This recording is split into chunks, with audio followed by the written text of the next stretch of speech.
I'm Instructor Zac, and this is the second of a series of videos on some basic footwork to help with sparring.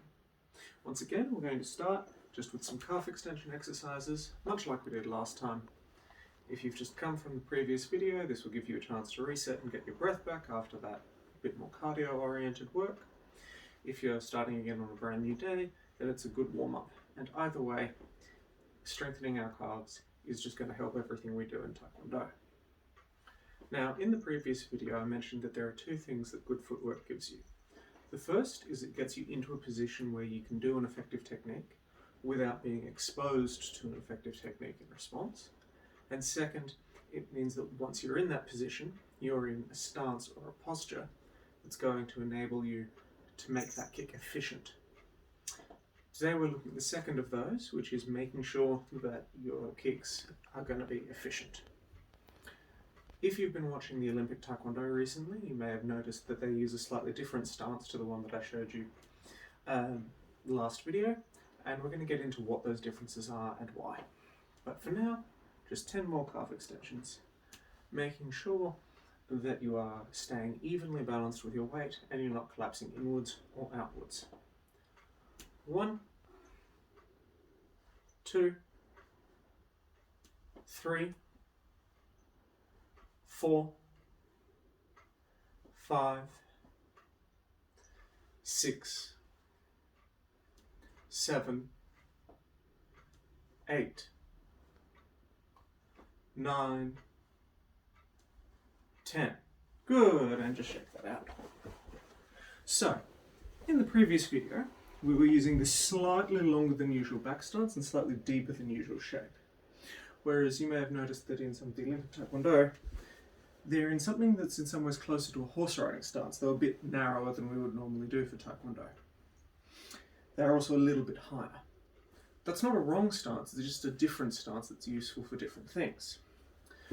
So, let's try that stance out now, just to see how it works. We're going to do much the same exercise as we did last time. We're just going to move one forward and then one back.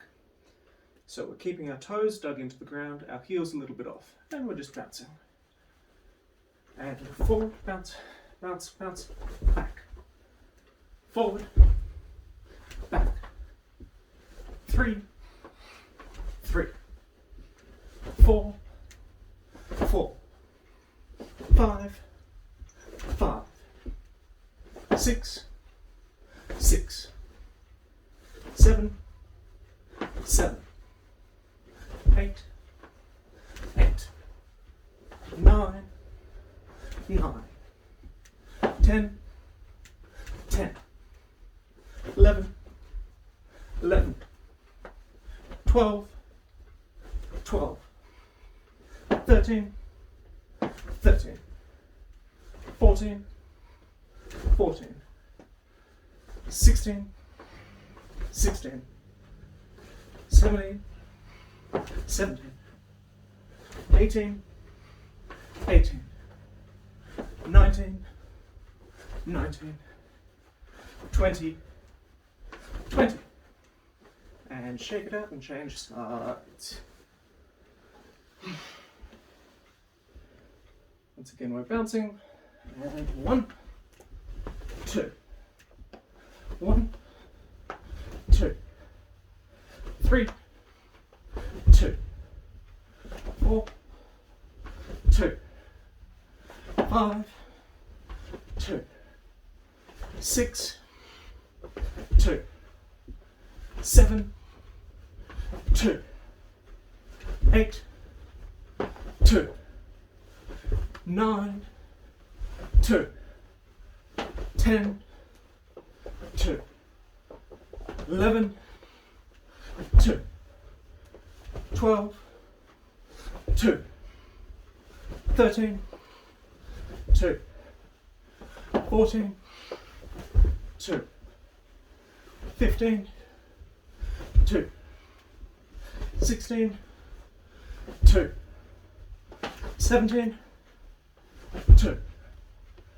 18, 2, 19, 2, 20, 2, and shake it out. So you can still do that in and out movement, and one of those may feel easier or more natural to you. That's fine. As you may have noticed, I was less unstable with this than I was in the previous video. That back stance shape comes a bit more naturally to me than does this more bladed or horse riding shape. The main reason though that for the sparring we do, I prefer a back stance shape, is what it lets you do with your front leg. So, if I'm in this bladed shape and I pick my front leg up, I can kick with it, but really all I can do effectively is a side kick.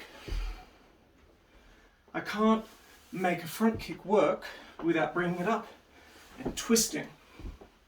And if I'm going to twist like that, I may as well have started in a back stance, just pick up for a front kick anyway.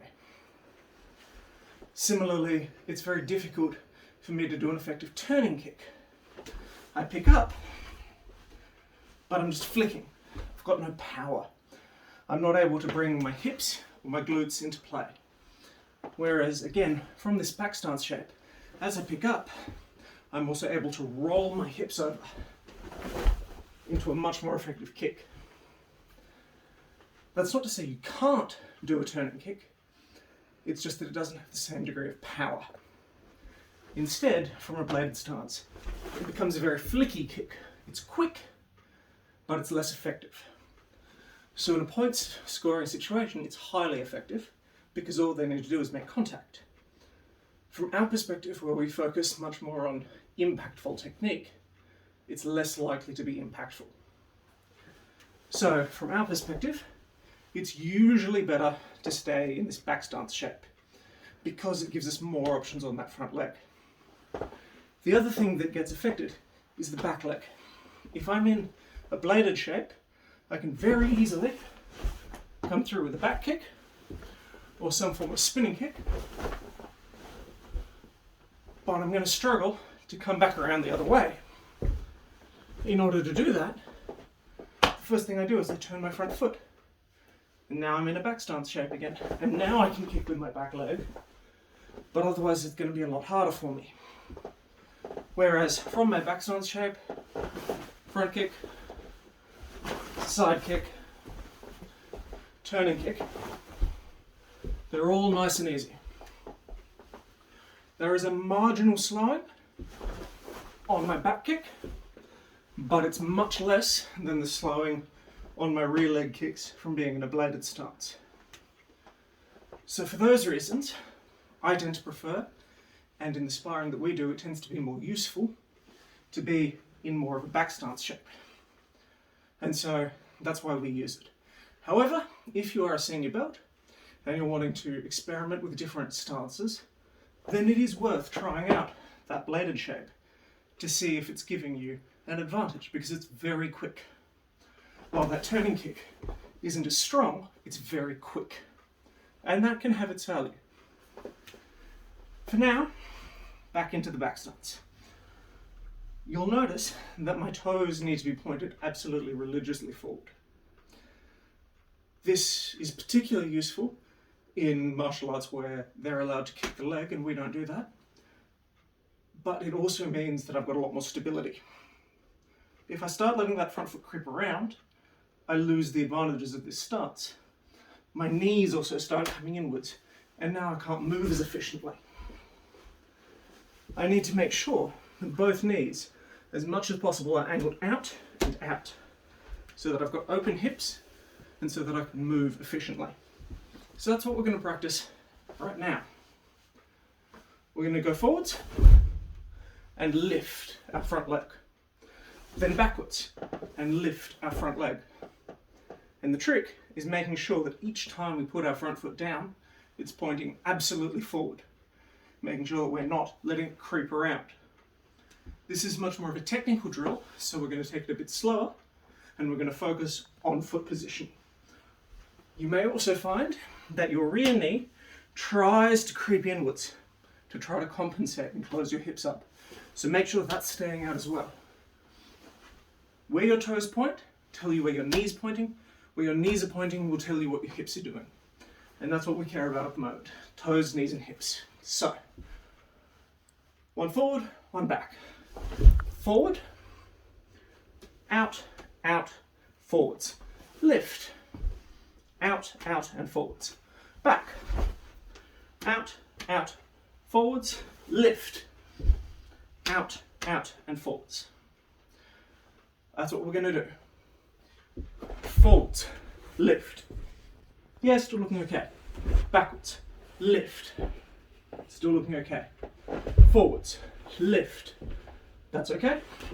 Backwards, lift. Still okay. Forwards, lift. Backwards, lift. Forwards, lift. Backwards, lift. Forwards, lift. Backwards, lift. Forwards, lift. My heel crept out on that one, so I need to make sure that I'm paying more attention to how I'm planting that foot. Backwards, that's better. Lift. Forwards, lift. Backwards, lift.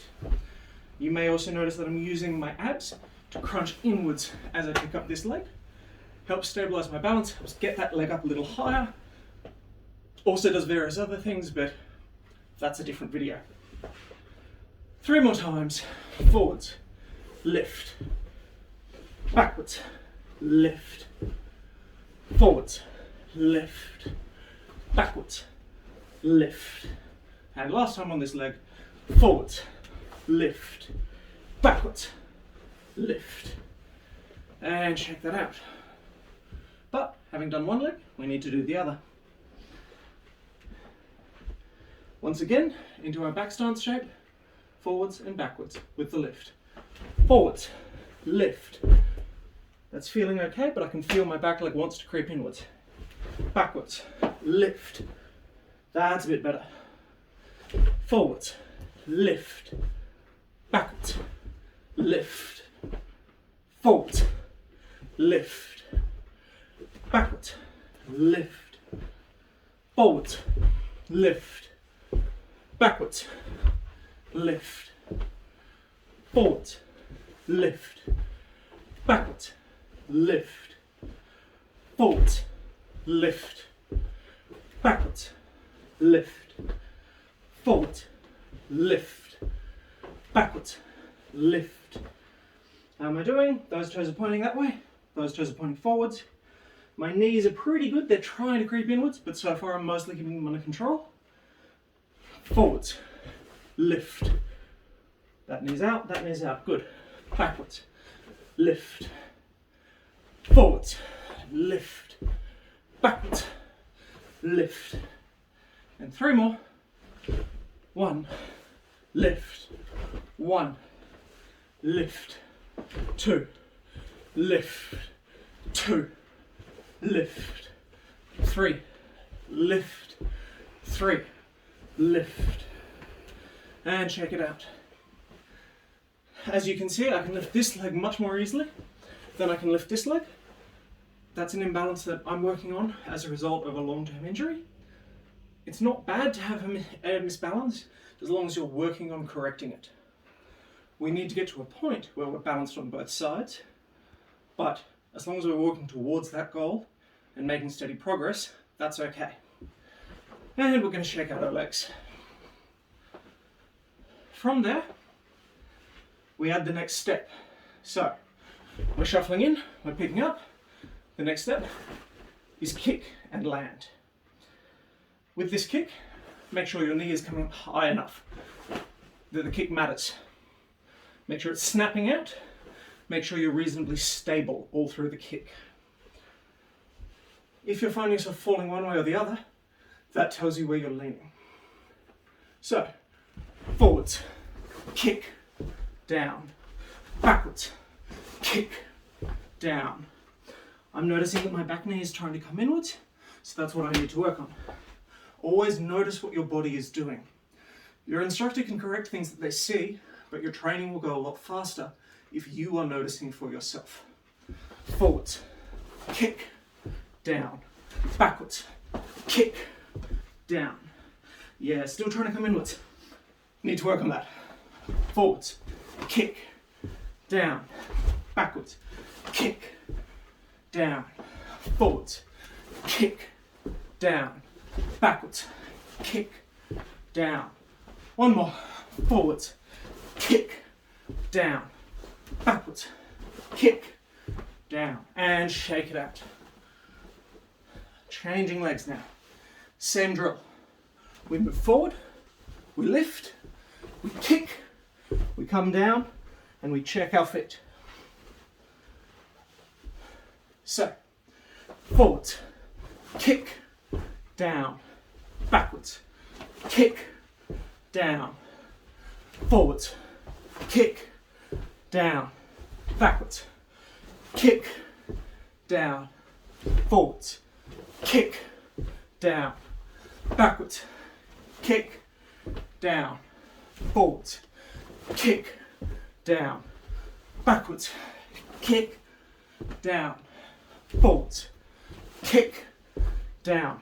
Yeah, my knee tried to pull inwards, turning my back foot as it did so, trying to collapse inwards, and that's why I'm losing stability. So that's a strength exercise I need to work on. Backwards, kick, down, and shake out the legs. So, what we've got from this so far is the shape that we need to hold. A bit of a deeper back stance than usual, and the reason why we care about this front leg pointing forwards rather than creeping around into a bladed shape. The last thing that we need to make absolutely certain of with this is that we're not leaning too far one way or the other. If I'm having to lean too far in, I'm going to fall over. The big thing that will give away where you're leaning is where your feet are.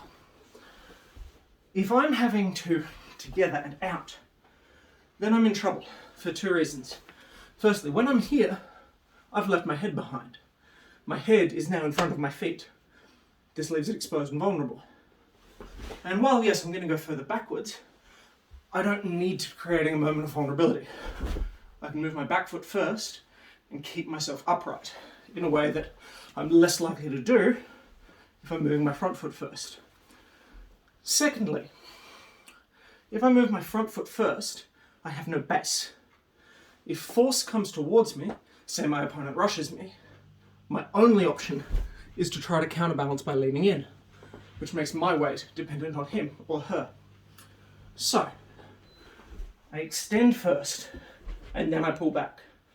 I extend and come in, extend and come back, extend and come in, extend and come back.